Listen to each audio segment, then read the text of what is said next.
les graines des tomates naturellement, et il faut les récupérer. Donc déjà au départ, on choisit la tomate de laquelle on va collecter des graines, naturellement pas d'une seule. On prend une enveloppe, comme ça on peut écrire dessus que la tomate provient du marché et qu'elle fait 750 grammes. Oui, oui, vous voyez, ce ne sont pas mes mains qui sont toutes petites par rapport à la tomate, ce sont des vraies mains et c'est une vraie tomate qui a peu de graines. Donc voilà, peut-être qu'il y en aura plus quand je vais couper autrement. La première chose, c'est déjà d'en manger. J'en pose.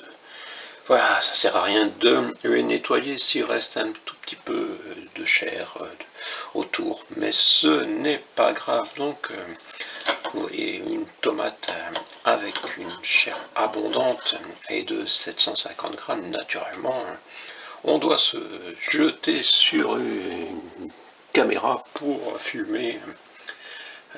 Pour la fumer, oui. Ça va, elle me convient. Je me dis que l'année prochaine, je vais essayer de planter celle-là. Chaque année, j'en plante toujours quelques-unes de mes propres graines, même si c'est toujours difficile de les avoir tôt.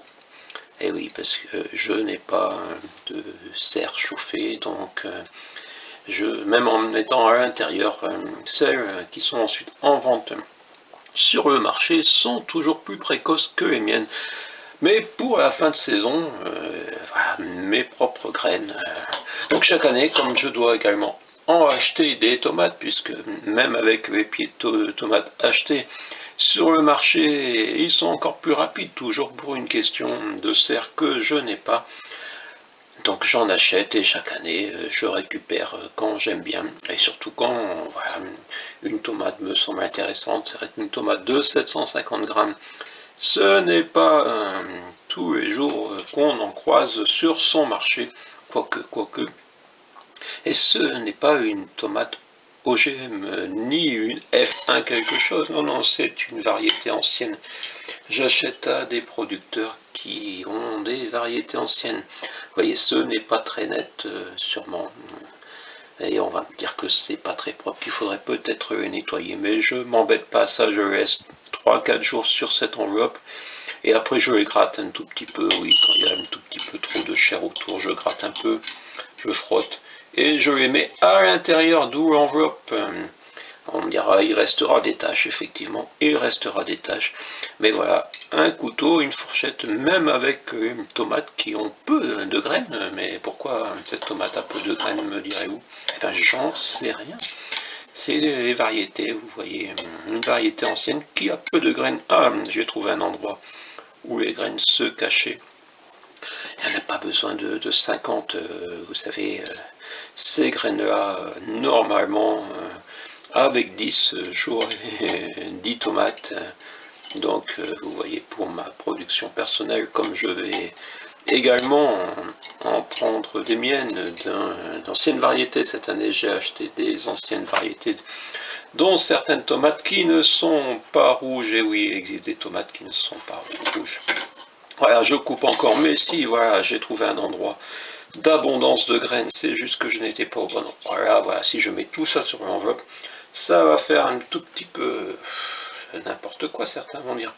Il faut les nettoyer, mieux que ça, mais non, ce n'est pas grave. Quand ça va sécher, vous allez voir, ça partira très facilement. Et même s'il reste un tout petit peu de matière gluante autour des graines, ça n'empêche pas de germer.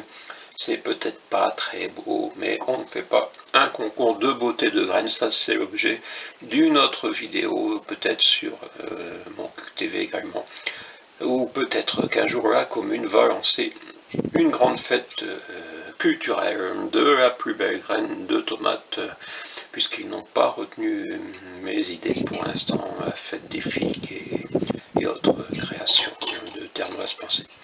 Ici mon cul conquer si blanc, où fin juillet 2020, on pense aux graines, même si on ne les plantera pas Et oui, on ne sait jamais si les graines qu'on récolte, on sera encore là pour les planter. Si on les plante, on ne sait pas si on sera là pour manger les graines. Voilà, ça fait partie d'un autre versant de Ternoise Vidéo, ça s'appelle Sagesse TV. Et on parle parfois de notre disparition. On disparaît parfois, nous les humains.